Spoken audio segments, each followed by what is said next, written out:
Bon, mais bienvenue donc à Jean-Pierre et à Pierre, donc qui vont nous parler un petit peu de ce qu'ils ont organisé ou co-organisé avec d'autres au mois de juin dernier.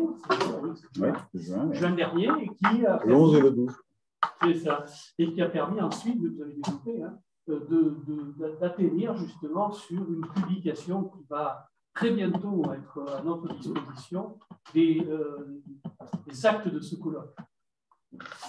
Bon, bah, moi je commencerai d'abord pour dire saluer ceux qui nous écoutent. Et puis salut aussi.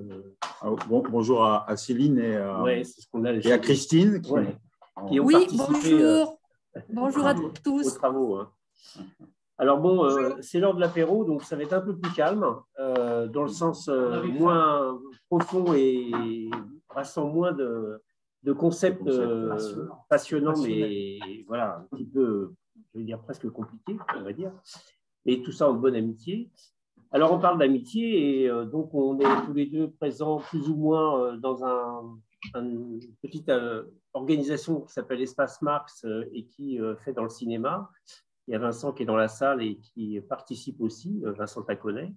Et c'est lors d'une sortie de cinéma, hein, on s'était recroisés en 2020, à la fin de 2020, avec l'idée de travailler sur une soirée cinéma autour de la mort de Patrice Lumumba, qui était mort en 1961. C'était voilà, son 60e anniversaire. Et puis d'y joindre aussi Thomas Sankara, qui sont deux personnages assez symboliques, en fin de compte, pour nous. Hein, c'était ça dans nos discussions, de la décolonisation, de la colonisation à nouveau, je ne sais pas comment on pourrait dire, et qui ont été assassinés parce qu'ils la mettaient en cause. Donc, comme quoi, il y a toujours des gens qui militent et qui symbolisent pour ceux qui suivent leur action, beaucoup d'interrogations et puis aussi de porter leur mémoire. Alors ça, c'était parce qu'on était aussi dans le guide du Bordeaux colonial que vous connaissez, qu'on avait porté ici à Espace Marx même, la personne d'André Rosweg, je crois, qui était venu le présenter. Voilà, et puis Covid obligeant, on s'est retrouvé obligé justement de surseoir à cette initiative, puisqu'on était confinés.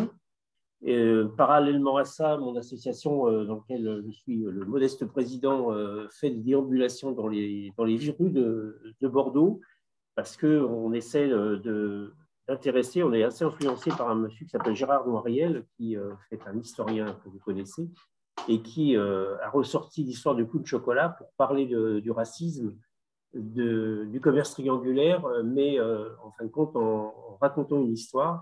Et ce qui fait qu'on peut c'est beaucoup plus accessible en fait pour beaucoup de gens, et ça leur permet en fait de réfléchir aux conséquences et comment ça s'était passé cette traite. Donc on a fait un petit travail là-dessus, on fait des déambulations, et l'idée nous a pris, puisqu'on était en 2021, c'était le 150e anniversaire de la commune, de réfléchir à ce qui allait aboutir aujourd'hui à commun, commune et communisme avec un S. Et puis après une discussion à bâton rompu autour du mouvement des Gilets jaunes qu'on a suivi, Pierre et moi, cette interrogation, cette révolte, ces révoltes-là faisant écho à d'autres révoltes, hein, puisqu'il y a le cadre institutionnel. Alors ce matin, certains ont évoqué l'attente de changement de période qui accélère et tout, et qu'il fallait peut-être attendre que ça arrive. Je ne sais pas si vous voyez à quoi je fais référence, il y a eu des débats. Donc, ces révoltes, elles sont, comme leur nom l'indique, elles explosent. Nous, après, on analyse quelles sont les conditions objectives pour lesquelles elles explosent, mais elles explosent et personne ne serait bien malin de dire à quel moment elles le font et comment elles le font. Donc, cette interrogation nous avait interpellés. La deuxième interrogation, c'était aussi de voir, et tout à l'heure, Jean-Michel en a parlé, avec quel mépris, je parle de mépris au sens large du terme, avec des nuances différentes, bien sûr. Ces gilets jaunes avaient été traités, alors bien sûr par la presse, par la droite et malheureusement une bonne partie de la gauche qui n'avait pas embrayé, en fin de compte, à ce cri de colère populaire, où on a vu réapparaître des choses qui, dans notre imaginaire à nous, militants communistes, était un petit peu était évoqué, mais qui était un petit peu mis en arrière-plan, c'est-à-dire par exemple le drapeau bleu-blanc-rouge, par exemple les bonnets phrygiens, par exemple, on peut contester l'appel à la guillotine, enfin quelque chose qui faisait irruption, qui était complètement nouveau et qui déstabilisait beaucoup les commentateurs et les gens qui participaient. Par contre, petit échange aussi avec Pierre, c'est que comme nous, on était dans ces manifestations dès le départ, on s'est aperçu que d'un seul coup, enfin, ce qui est là pour moi, j'étais bien, je mets ça entre guillemets, en famille, bien que n'étant pas gilet jaune, à quel titre, j'étais un participant et j'étais accepté par ce groupe comme étant membre entièrement de cela. Alors bien sûr, ça nous a interpellés et on va parvenir sur les débats de ces deux précédents intervenants sur la notion d'appartenance, sur la notion d'organisation, sur la notion de création, mais je ne me permettrai pas d'avoir une analyse là-dessus, mais c'était quand même quelque chose qui nous interpellait, hein, Pierre. Alors, donc on est parti d'une discussion autour de l'anticolonialisme pour aboutir à la Commune de Paris et puis aux Gilets jaunes. Et on s'est dit, mais ces réflexions-là, pourquoi ne pas en faire profiter plus largement? Alors bon, j'ai dans ma ligne de mire deux amis camarades, Dominique et Vincent, à qui on s'est ouvert et ils nous ont dit, mais oui, bon coup, pourquoi pas? Et dans un premier temps, l'idée d'une brochure que vous avez dû recevoir, hein, ceux qui sont adhérents à Espace Mars, reprenant les révoltes, hein, chronologiquement, les révoltes qui sont passées. Alors, on avait situé ça à la révolte des Pitots, mais après discussion justement avec le colloque, on l'abordera. Il me semble plus intéressant de parler du Moyen-Âge, hein, puisque en fait, c'est Anne-Marie Copula qui nous a dit que bon, c'était plus intéressant d'avoir cette perspective. Donc, dans le livre, on en parlera. Et donc, on a lancé l'idée ensuite, dans un deuxième temps, du colloque. Alors, je pense que la période covidienne, qui n'est pas finie, visiblement, a dû intéresser beaucoup de chercheurs qui avaient vraiment envie de participer à des réunions, de rencontrer des vrais gens. Hein, tout à l'heure, on parlait, Jean-Michel en parlait tout à l'heure, c'est le militantisme, ce n'est pas simplement d'écrire des bouquins, c'est de vivre aussi et de partager les idées comme on le fait aujourd'hui. Hein. Donc, très vite, il y a eu une prise, grâce aussi à un troisième comparse, Alexandre Fernandez, qui, j'espère, va beaucoup mieux, puisqu'il était souffrant, il n'a pas pu participer hier. Et donc, Alexandre nous a rejoints et nous a apporté, bien sûr, aussi son carnet d'adresses. Je présente Pierre Robin pour ceux qui ne connaissent pas. Donc, Pierre est à la fois un militant, un cinéphile, un éditeur, un historien surtout, militant à la CGT, alors ici, mais surtout à Agen. Oui, dans le Lot-et-Garonne. Dans le Lot-et-Garonne. C'est bien implanté maintenant. C'est un gars qui a sur la Gironde maintenant. Bon, voilà. Et qui, en tant qu'éditeur, bien sûr, a quelques facilités pour pouvoir nous éditer. Alors, moi, je vais me taire, puisque je peux parler pendant des heures. Et donc, Pierre, lui, va nous présenter un petit peu le sujet même de la révolte. D'accord. D'abord, au niveau informatif, donc, bon, nous sommes là pour présenter, bien sûr, le livre, donc, résultat du colloque. Au niveau informatif, donc, le livre va arriver, hein, il est imprimé, bon, il arrive donc, le 6 décembre, et nous allons le présenter officiellement donc, au musée d'Aquitaine qui nous accueille de nouveau. Merci beaucoup, bien sûr. Hein, le 9 décembre, nous faisons une présentation donc, du livre à la presse, mais également à tous ceux qui veulent à 11h30, participer à cette présentation. Voilà, donc là, les choses sont bien en marche, hein, ça va fonctionner. Et bon, donc c'est un résultat d'un travail assez important, hein, surtout qu'il y a quand même, il faut signaler qu'il y a 26 contributions, hein, c'est-à-dire 26 intervenants, et qu'il a fallu effectivement un peu coordonner et synthétiser tout ça. Bon, c'était un sacré travail, un sacré boulot, mais bon, le résultat, à mon avis, va être extrêmement intéressant. Alors, je vais aller assez rapidement dans la présentation, hein, je crois qu'il nous reste un quart d'heure, bon, 5 minutes. Bon. D'abord, une première remarque pour compléter ce qu'a dit Jean-Pierre. On ne pouvait pas prétendre, bien sûr, à l'exhaustivité, hein, par rapport aux révoltes. Les formes de la révolte sont extrêmement nombreuses. Alors, nous avons eu la chance d'être en contact et d'avoir la participation de 2 chercheurs, un universitaire donc, qui est à l'université de Zurich et un autre qui est à l'université de Milan, à des zones géographiques assez éloignées. Et ces 2 chercheurs ont fait un travail remarquable, un travail de recherche remarquable, et ils viennent de mettre en ligne, de publier, de mettre en ligne une base de données extrêmement riche sur les révoltes en France. C'est vraiment une somme impressionnante de travail. Et on s'aperçoit quand on va sur cette base de données, quand on va sur le site, de la prolifération des révoltes. C'est extrêmement important. Alors ça va de la petite révolte qui ne s'amplifie pas à des révoltes bien sûr beaucoup plus importantes. Et donc ils ont accepté bien sûr de faire un travail spécifique sur l'Aquitaine à partir de la base de données qui est générale. Ils ont cherché tout ce qui pouvait concerner l'Aquitaine. Ils nous ont fait un travail de synthèse et d'analyse avec des cartes sur le développement des révoltes.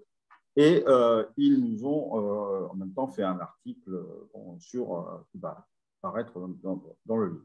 Voilà, c'était pour vraiment signaler que ça ne pouvait pas être exhaustif, bien sûr. Alors, il s'agit simplement dans le livre, bien sûr, d'un éclairage ciblé, d'espèces de coups de projecteur sur des épisodes significatifs, emblématiques ou encore méconnus de l'histoire sociale de l'Aquitaine. Alors, nous avons choisi une présentation chronologique des révoltes qui ont été abordées. D'abord, bien sûr, pour mettre en valeur l'évolution. Les révoltes sont évidemment différentes d'une époque à l'autre. Alors, différentes dans les causes, différentes dans le déclenchement, le déroulement et bien sûr l'aboutissement de la révolte.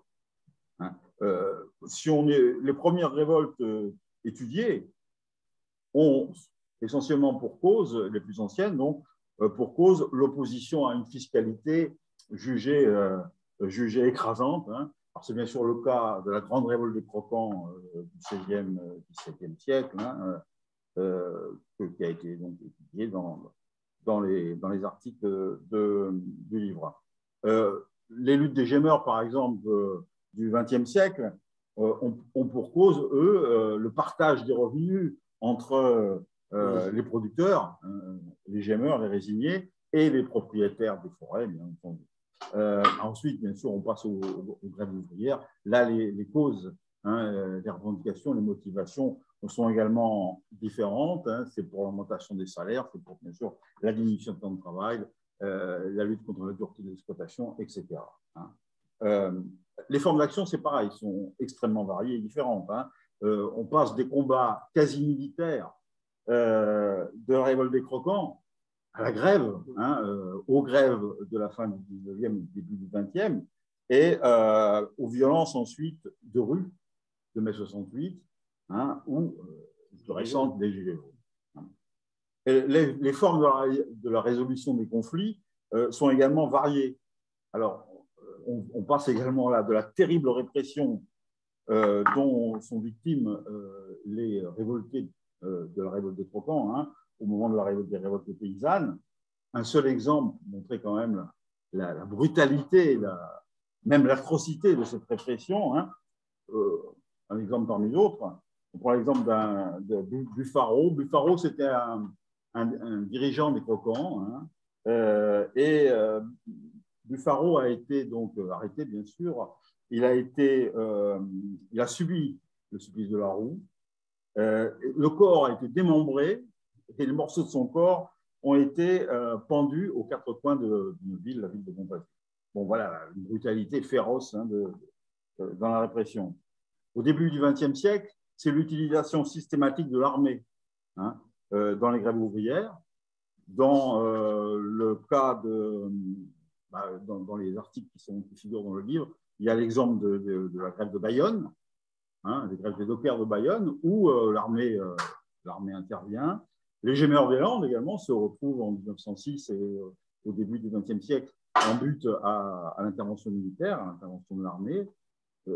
Un exemple qu'on n'a pas développé, mais qu'on a seulement signalé, une grève exemplaire qui a eu lieu donc à côté de Bordeaux, c'est la grève des tonneliers de Saint-Macaire, au début du XXe siècle, qui également a dû subir l'intervention de l'armée militaire.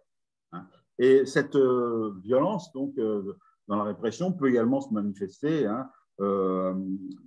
par les forces de répression de l'État, les forces de répression étatiques, comme en 68, bien sûr, ou plus récemment les Gilets jaunes, on s'en souvient très bien. Par contre, les formes pour terminer un conflit et pour qu'il y ait une répression sont parfois plus sournoises, plus insidieuses.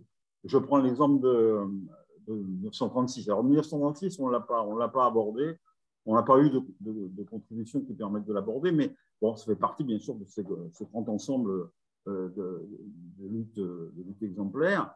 Et en 1936, qu'est-ce qui se passe? Il y a une victoire ouvrière, bon, je avec ça comme ça, après la grande grève de 1936, qui se termine par les accords Matignon, et donc qui apporte un certain nombre d'avantages et de conquêtes sociales. Le patronat, au départ, donc, accepte parce qu'ils ne peuvent pas faire autrement, accepte cette défaite et ces concessions qu'ils ont été obligés de faire, mais petit à petit, ils vont préparer leur revanche, et leur revanche, ça va être en 1938, après l'échec de la grande grève de la CGT, la grève générale 38, eh bien, la répression patronale va être terrible. Alors, répression par des licenciements massifs de délégués syndicaux. Donc, la forme de la répression peut prendre différents aspects. Bon. Alors, les formes sont donc différentes, je viens de le rappeler. Pourtant, en parcourant les différents épisodes qui ont été évoqués, on ne peut que constater que la révolte, indépendante de ces manifestations conjoncturelles, est un phénomène rémanent, permanent, presque voire constitutif de l'histoire sociale. Il nous a paru intéressant d'analyser le moment où l'addition des colères, des mécontentements individuels, se cristallise et débouche, bascule dans l'action collective. La révolte sociale collective ne peut pas, à mon avis, ça je crois qu'on peut le partager, ne peut pas se résumer à une simple addition de colère individuelle. Il y a une dynamique propre dans la révolte qui transcende les consciences particulières. Et il faut à ce moment-là que se produise une sorte de liant, un catalyseur, qui fasse fusionner les révoltes individuelles, les volontés et les révoltes individuelles. Alors, on rentre alors dans le concept de conscience collective. Et à ce stade de la réflexion, on ne peut pas, bien sûr, s'empêcher, c'est même tout à fait l'aboutissement logique, d'introduire la notion marxiste de classe, incontournable comme analyse. Justement, le livre, si on regarde les différents chapitres du livre, avec des périodes historiques différentes, c'est une illustration de ce concept, une illustration pratique, historiquement, de la véracité du concept marxiste de lutte de classe. Ce concept qui parcourt toute l'histoire sociale. Alors, la révolte est liée à différents moments historiques, à l'opposition, évidemment, d'intérêts contradictoires des groupes sociaux qui sont constitués. Ces groupes, cette division de classe, elle évolue selon les époques, pour arriver à la contradiction majeure, qui est toujours aussi valable, à mon avis, entre la classe ouvrière et la bourgeoisie capitaliste. Alors, je crois que ce concept que Marx a mis en valeur, Marx et Engels, bien sûr, ont mis en valeur, demeure, à mon avis, le moteur, sans doute chaotique, désordonné, mais le moteur de l'histoire humaine. Bon. Et ça, les articles donc, qui sont dans ce livre permettent de totalement le vérifier. Étudier séparément chaque révolte, bien sûr, ne porte pas forcément la force de ce concept, mais regrouper dans un ensemble et regrouper sur les plusieurs siècles, on s'aperçoit à ce moment-là de la pérennité de ce concept et de sa force à l'historique. Alors, d'abord, la lutte des classes, bien sûr, pour se réaliser, présuppose l'existence d'une conscience de classe. Bon, ça, Marx a très bien établi la liaison entre les deux. C'est-à-dire la présence d'identifiants sociaux qui soit fort, une solidarité active entre les individus composant le groupe. Si cette conscience n'existe pas, il y a bien sûr l'existence d'une classe sociale, bon, objectivement, mais qui reste une classe en soi, selon Marx. Pour qu'une classe existe subjectivement, bien sûr, il faut qu'il y ait conscience d'une lutte à mener pour devenir une classe pour soi, selon l'analyse marxiste. Et je crois que les différentes révoltes qu'on a étudiées vérifient tout à fait ce passage, cette transgression qui fait le passage entre justement la conscience qui n'est pas aboutie et la conscience qui devient une force et qui débouche sur la lutte et l'affrontement. Voilà. Alors, ce qu'on a observé quand même, c'est, mais toi tu viens de le signaler à l'instant, on peut étudier et analyser les révoltes a posteriori, avec le recul du temps.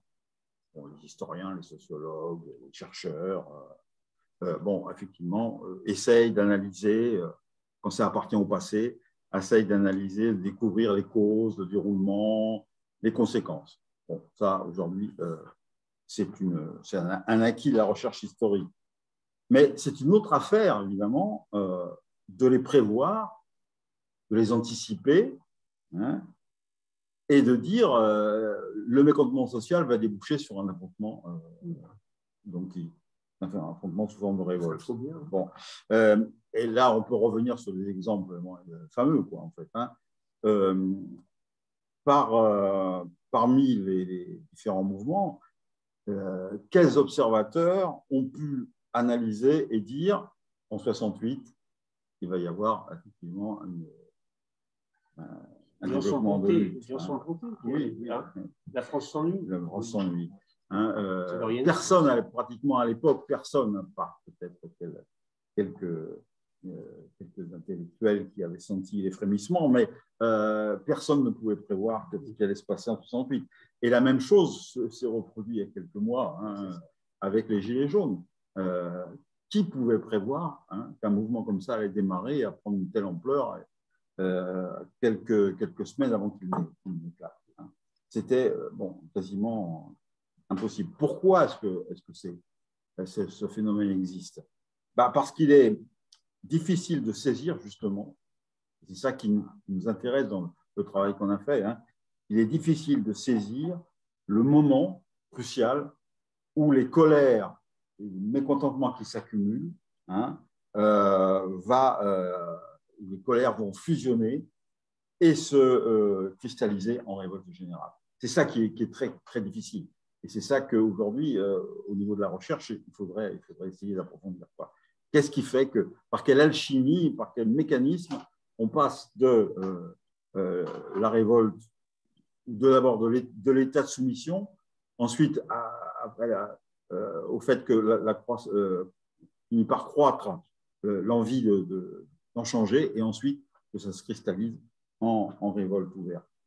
Peut-être faudrait-il aborder, et je vais terminer longtemps, peut-être faudrait-il introduire une autre notion qui complète, à mon avis, la notion marxiste de conscience de classe, c'est de faire rentrer en ligne de compte le concept d'inconscient collectif.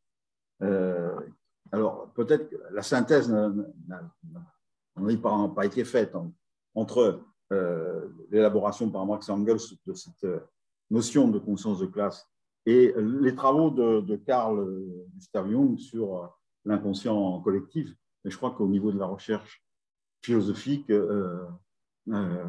théorique et historique, c'est intéressant de travailler là-dessus. Ce que Carl Gustav Jung appelle, en fait, et qui correspond tout à fait à ce que je viens d'expliquer, ce qu'il appelle le réel voilé. D'ailleurs, c'est une formule qu'il a empruntée à un scientifique, à Planck, qui a donc abordé ce concept dans le cadre de la recherche de la physique quantique, et qui a évoqué aussi l'idée du réel voilé. On n'arrive pas à prévoir les mouvements sociaux parce qu'il reste cet inconnu-là qui est le fameux réel voilé. Voilà. Okay. C'est intéressant d'approfondir cette notion, mais on n'a peut-être pas le temps. ne me permettrai pas de rajouter à ta conclusion, mais simplement, comme je vois que Christine Escarment est parmi nous, c'est de rappeler aussi que l'interrogation qu'on s'était posée aussi dans le débat, c'était pourquoi les Gilets jaunes, les références à des pratiques carnavalesques, d'ailleurs qui ont été dénoncées, ils ont renvoyé cette image-là, et la rencontre avec Dominique Pauvert et Christine Escarment était intéressante parce qu'ils ont remis en perspective, et ça c'est dans le livre, le rapport historique avec comment s'organise cette populace, comme on dit, avec ses propres repères et ses propres façons de faire. Par exemple, Christine me rappelait que ce n'est pas un hasard si on se retrouve sur les ronds-points. C'est le lieu, et ce qu'on avait vu dans la révolte, il y a des tas de révoltes qui ont lieu. Il y a des exemples avec des gens qui vont se révolter dans un village. Ce qui devient intéressant, c'est quand c'est plusieurs villages, voire plusieurs régions qui se révoltent et qu'ils se retrouvent à des endroits stratégiques, c'est-à-dire les ronds-points qui permettent ces échanges dans des zones frontières comme ça, un petit peu en dehors des autorités ou éloignées, et où se développent les fameuses ZAD. À l'époque, on n'appelait pas ça comme ça, mais il peut y avoir quelque chose, des alternatives, en fin de compte, à des pouvoirs qui sont morcelés. Et l'autre chose que je voulais dire, c'est que bien sûr que toutes ces révoltes sont écrasées dans le sang, sont réprimées, mais bien souvent, les régimes, pour rester en place, sont obligés de lâcher du lest. Hein, on avait été... voilà. Donc, notamment, je pense à une révolte qui n'est pas aquitaine, mais qui est la Grande Jacquerie. En fin de compte, on peut dire que 1348 ou 50, je ne sais plus dans ces eaux-là, c'est la fin de la chevalerie, c'est la fin du féodalisme à l'ancienne, et c'est la fin du Moyen-Âge réellement pour certains historiens, parce que le peuple qui se révolte se rend compte de l'inutilité de la pression fiscale que ces gens-là mettent, puisqu'ils sont incapables d'exercer leur vrai pouvoir, c'est-à-dire militaire. Donc, c'était ça notre objet de réflexion aussi. Très bien. Christine, puisque tu es là, tu souhaites dire quelques mots? N'hésite pas à prendre la parole. Non, je n'ai pas peur de prendre la parole, c'est simplement que je ne vois pas trop ce que je vais pouvoir dire. Complémentaire. Ce que je veux dire, c'est, bon, d'abord, je tiens absolument à remercier nos deux intervenants d'avoir tant insisté pour qu'on puisse finalement proposer cet article. Voilà. Et donc ça, vraiment, je les remercierai jamais assez. Enfin, on les remerciera jamais assez. Dominique Pauvert ne peut pas être là parce qu'il est en cours. Après, je ne sais pas comment situer, parce que pour rebondir sur ce que dit Jean-Pierre, je ne sais pas comment rebondir. Oui, il y a effectivement les ronds-points, mais on pourrait objecter, oui, les ronds-points, c'est normal, puisque de par leur position matérielle, voilà, dans l'espace à la marge des voies de circulation, des cités, et aussi des cités, des paysages urbains. Après, il n'y a pas que les ronds-points, il y a aussi ce qui s'y passe. La façon dont les Gilets jaunes, par exemple, ont tenté d'organiser ou de réorganiser, de refonder un type de société. Il y a aussi la référence au conseil des conseils, au conseil des conseils, qui fait écho aux communes du Périgord. Mais il y a aussi des valeurs qui ont émergé, qui fondaient une organisation, une tentative de réorganisation de la société pour éliminer, je dirais, une structure pyramidale. C'est vraiment, on parlait de communauté, oui, c'est refonder une communauté sociale, culturelle également.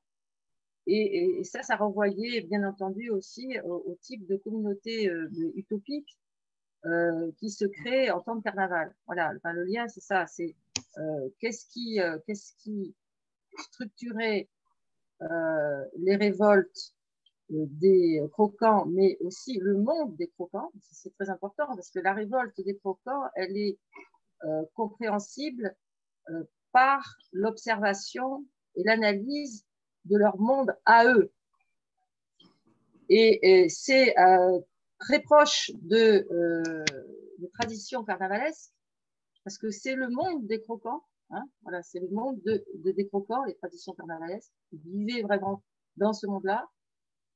Et après, c'est qu'est-ce que les Gilets jaunes, qu'est-ce que la révolte des Gilets jaunes et aussi les tentatives d'organisation, de refonder des communautés, politiquement parlant, socialement parlant, économiquement parlant. Voilà, c'est ce lien qu'on a essayé de faire, mais de manière extrêmement superficielle, hein, très, très synthétique, et donc pas satisfaisante du point de vue de l'analyse. On en est encore loin là, de pouvoir vraiment analyser ce qui fait qu'il y a des similarités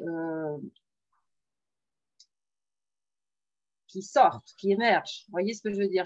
Enfin, moi, personnellement, je ne peux pas, j'ai du mal, alors j'ai beaucoup de mal à introduire, à insérer la question de la lutte des classes, par exemple, dans ce lien qu'on a fait entre carnaval, tradition carnavalesque, croquant et gilets jaunes, vous voyez?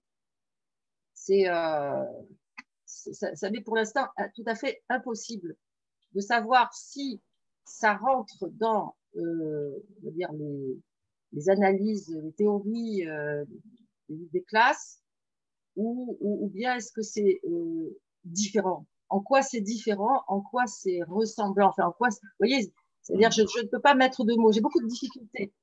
J'en suis pas du tout. On n'en est pas du tout à ce stade-là.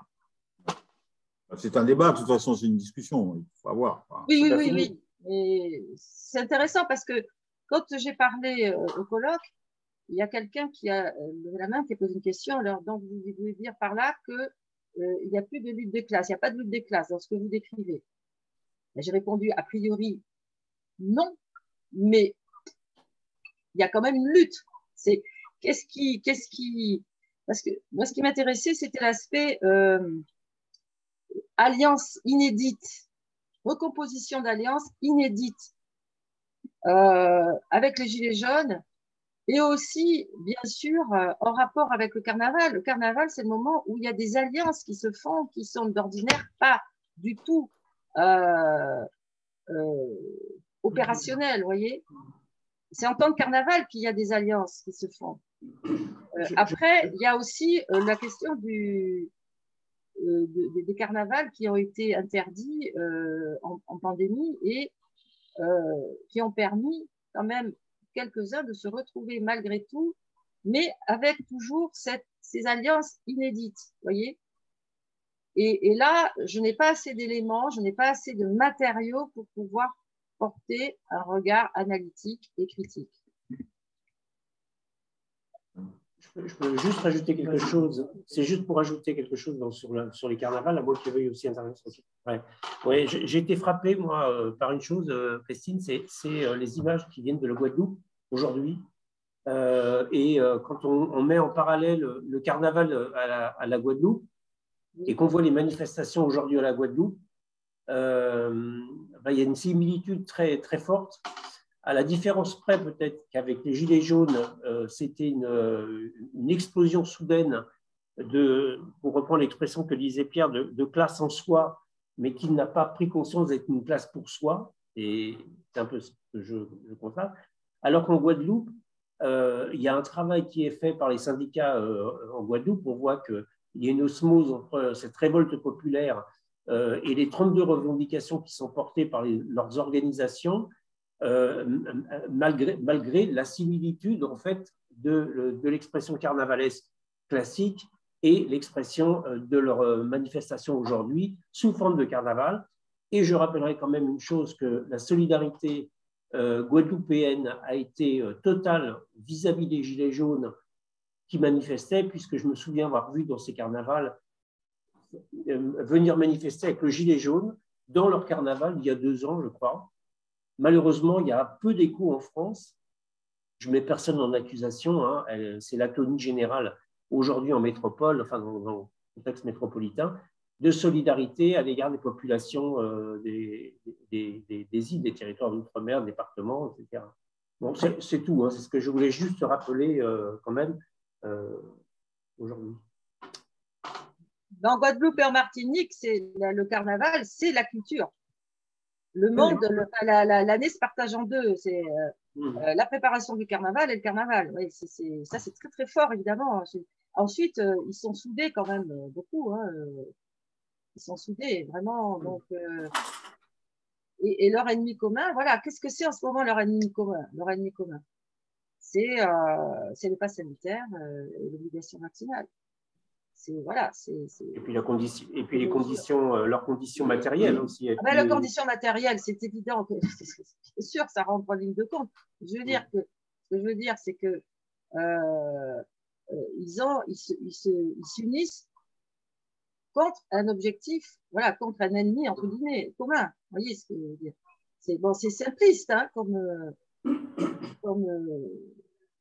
regard, mais voilà, est-ce qu'il y a des alliances, justement? Il y a leur culture qui joue un rôle très important, évidemment, et aussi le fait qu'ils sont quand même, on pourrait dire, ils ont une identité collective qui est forte. Parce qu'ils sont structurés par leurs organisations. Oui, ils sont structurés par leur organisation, ils sont aussi structurés par leur culture. Ben, vous voyez, c'est là où on bute. Voilà, quelle est la place de la culture dans ce type de révolte? Vous voyez? Alors, il veut répondre. Il y a Gérald qui veut répondre. Je ne veux pas répondre, mais je veux interroger sur la notion de lutte des classes. L'exemple de Jean-Pierre est excellent sur la lutte, parce qu'à mon avis, il donne deux exemples de possible lutte des classes. Avec le carnaval qui se passe dans le domaine culturel et symbolique, et avec les luttes sur les ronds-points, entre autres, ou sur les croisements, en tout cas, dans une lutte de classe réelle. Mais je crois qu'il faut, pour appréhender la notion de lutte des classes complètement, élargir la lutte des classes à la dimension symbolique. Et dans ce cadre-là, effectivement, on peut penser le carnaval guadeloupéen ou les carnavals dont je me souviens, vous aviez parlé, c'était une journée du colloque. Il faut élargir cette notion-là à un travail sur le symbolique. Évidemment que sur le rond-point, sur les croisements réels, c'est une forme de la lutte des classes. Est-ce que la qualifier de matérielle, c'est juste? Ce n'est pas forcément évident. Mais dans le carnaval, oui, on a affaire à une lutte des classes sur le plan symbolique. Donc, je crois qu'il ne faut pas rester sur une vision étroite. Je ne sais pas si Marx parle du symbolique dans la lutte des classes, ce n'est pas évident, il faudra voir, mais à nous de nous emparer de ça si on veut penser de façon matérialiste. Oui, on a le droit, on a le devoir d'élargir la réflexion marxienne dans ce domaine-là. Oui, vous avez parfaitement raison. Donc, c'est quelques éléments de réflexion. D'abord, moi, je me félicite qu'il y ait eu ce colloque et que Espace Marx y ait contribué de multiples manières, hein, puisque d'adhérents d'Espace Marx ont contribué et Espace Marx en tant qu'association a soutenu, y participe au financement du livre. Mais au-delà de ça, moi, pour revenir un petit peu sur les questionnements de Christine, d'abord, la notion de classe sociale veut dire qu'il faut il faut être tranquille par rapport à ça. Il ne faut pas la réduire d'abord à l'expression de choses très finalisées, très précises. Je prends un exemple très concret. Par rapport justement aux Gilets jaunes. C'est extraordinaire. Alors d'abord, un petit lien culturel. La forme de convivialité qui s'est mise en place chez les acteurs des ronds-points, on ne parlait que d'eux, on ne parle pas des manifestations qui sont plus traditionnelles et classiques, mais elles ressemblent étrangement à la forme de convivialité qui existe dans les palombières. Si vous regardez la façon dont ils ont reconstruit sur les ronds-points des lieux, ça c'est pour l'anecdote, mais c'est intéressant d'avoir ça, parce que dans les palombières, il y a plein de gens qui sont transmétiers au sens des classes. Ils viennent surtout se retrouver. Définies la classification des emplois que l'on connaît. Mais au-delà de ça, la question la plus importante, c'est que c'est le monde du travail qui s'est retrouvé dans les manifestations avec ou sans le gilet jaune. Et ce qui est très amusant, c'est que c'est sur une question fiscale que les gilets jaunes ont cristallisé leur colère. Et dans les acteurs, je dirais, de ce mouvement, ce qui est le plus passionnant, finalement, c'est de voir se rencontrer plusieurs mondes. Il y a évidemment le monde salarial traditionnel, mais il y a de nouvelles couches de la population, donc appartenant évidemment à des classes peut-être classe moyenne ou classe moyenne supérieure, qui se sont mises en mouvement à côté, je dirais, des salariés. Parce que c'est tous ceux qui avaient besoin de circuler entre leur lieu de travail et leur lieu d'habitation, et dans lesquels il y a de nombreux salariés. Et on l'a bien vu d'ailleurs très vite. Alors évidemment, il y a eu des peurs, ou en tout cas des préventions au début du mouvement à l'égard des Gilets jaunes, dans un premier temps, puisqu'il y avait une espèce de mélange, y compris avec des relents Front National, etc. Mais très vite, je dirais, cet aspect-là a été débordé par la massification des acteurs du mouvement des Gilets jaunes. Et très vite, d'ailleurs, la CGT, qui avait été à l'auteur d'une note d'alerte de ses militants, a changé de braquet quand elle a vu que ces adhérents et puis beaucoup de salariés étaient dans les manifs et étaient sur les ronds-points. Donc voilà, et là, oui, c'est là qu'on voit que effectivement, il faut regarder tout ça, et de la même manière, on ne peut pas, dire, quand on se réfère à cette notion, d'abord, c'est pas Marx qui a inventé ce concept de lutte des classes, j'ai plus son nom en tête, hein, c'est un autre chercheur. Je ne parle pas de chercheur, là, je parle simplement, je fais une référence à tout à l'heure ce que disait Jean-Michel. Oui, non, mais t'inquiète pas, j'ai bien compris. Mais si tu veux, voilà, c'est par rapport au questionnement qu'elle avait, Christine, sur est-ce que c'était vraiment l'expression d'une lutte de classe, ce mouvement des Gilets jaunes, ou le mouvement des croquants, ou, ben oui, parce que la lutte des classes, elle prend des formes tout au long de l'histoire, des formes extrêmement diverses en fonction justement des acteurs qui se mettent en mouvement. Mais oui, c'est une forme d'expression de la lutte des classes. Alors, entre quelles classes les choses se sont concrétisées, c'est là qu'il faut discuter un petit peu. Mais, et justement, comment des ponts se sont construits à l'occasion des Gilets jaunes, justement, y compris des relations nouvelles. Est-ce qu'on continue à mettre le petit artisan indépendant? Est-ce qu'on continue à mettre le petit patron indépendant dans le camp du patronat ou dans le camp du monde salarial? Parce que justement, dans son vécu concret, tant en termes de revenus qu'en termes de conditions de travail, qu'en termes de relations de subordination entre les grands groupes qui les font travailler, parce qu'ils font appel justement à ces petites entreprises. Moi, ce que je vois, par exemple, dans ma cité en ce moment, c'est une multiplicité d'acteurs, dont le maître d'œuvre est FH. Si on prend les travaux là, dans la fac, pareil, c'est FH, mais dès que vous parlez avec les salariés, vous allez voir que ce sont des petits entrepreneurs, de petits groupes de salariés totalement fractionnés, qui, eux, sont à l'œuvre et sont en train de travailler. Bon, je vais m'arrêter là, mais voilà, je pense que c'est intéressant. Et tout ce que vous avez révélé dans vos travaux, Christine, et puis mes collègues, Magali et d'autres qui ont fait toute une enquête, je dirais, sur le terrain auprès des Gilets jaunes, pour connaître un petit peu leur motivation, leur pratique, etc. Ils n'ont pas fini de bosser. Je crois qu'ils ont encore pas mal de choses à révéler au travers de leur travail de chercheurs.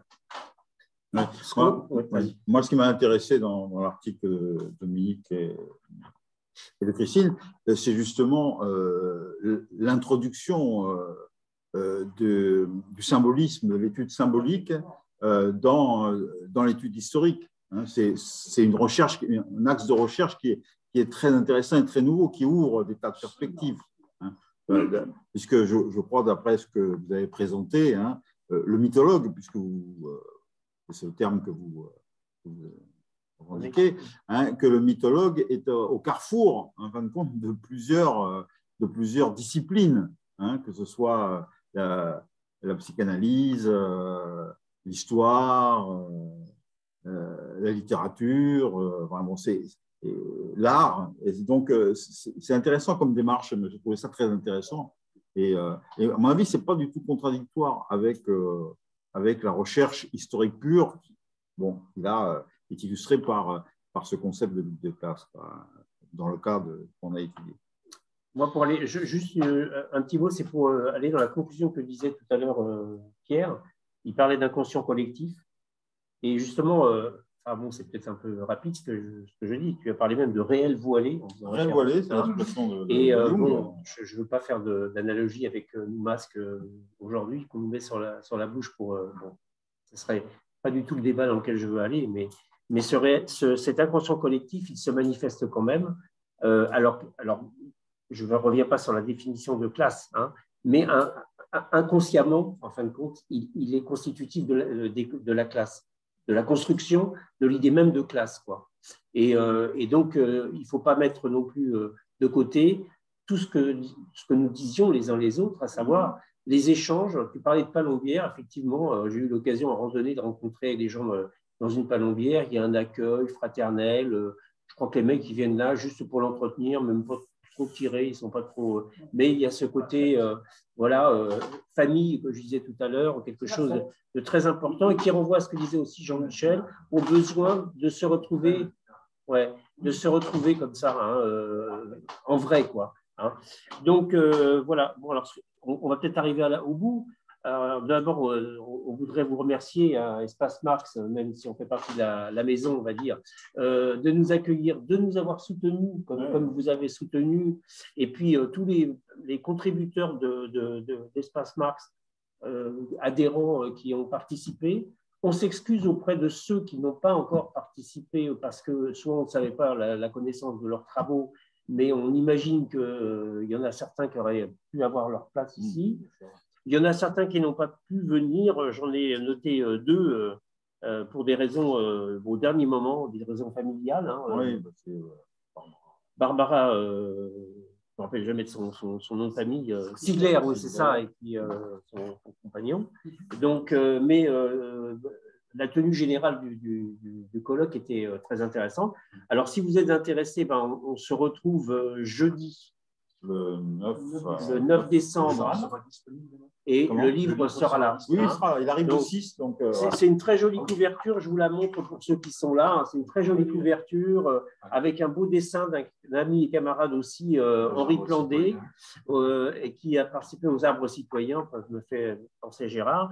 Donc, ce livre est en vente à 20 € auprès de ce jour-là au musée d'Aquitaine. C'est à 11h30. Toujours à l'heure de l'apéro. Il faut voir si on fait un apéro ou pas, c'est une autre question. Donc, il faut en parler autour de vous, bien sûr, de ce bouquin. On est disponible avec Pierre et Alexandre, je suppose, pour venir le présenter, même à l'autre bout de l'Aquitaine. On viendra avec grand plaisir. Et puis, qu'est-ce que j'ai oublié de dire? Ah oui, on a aussi, après ce colloque, dans un grand élan de vouloir faire des choses, créé une nouvelle émission de radio. Ça s'appelle Histoire de voir, à 3 petits points, histoire au pluriel, et qui est sur la clé des ondes, si vous captez la clé des ondes, et c'est de midi 10 à 13h. Et puis, se poursuit après le guide du Bordeaux colonial, qui est déjà une vieille émission qui a 2 ans et demi.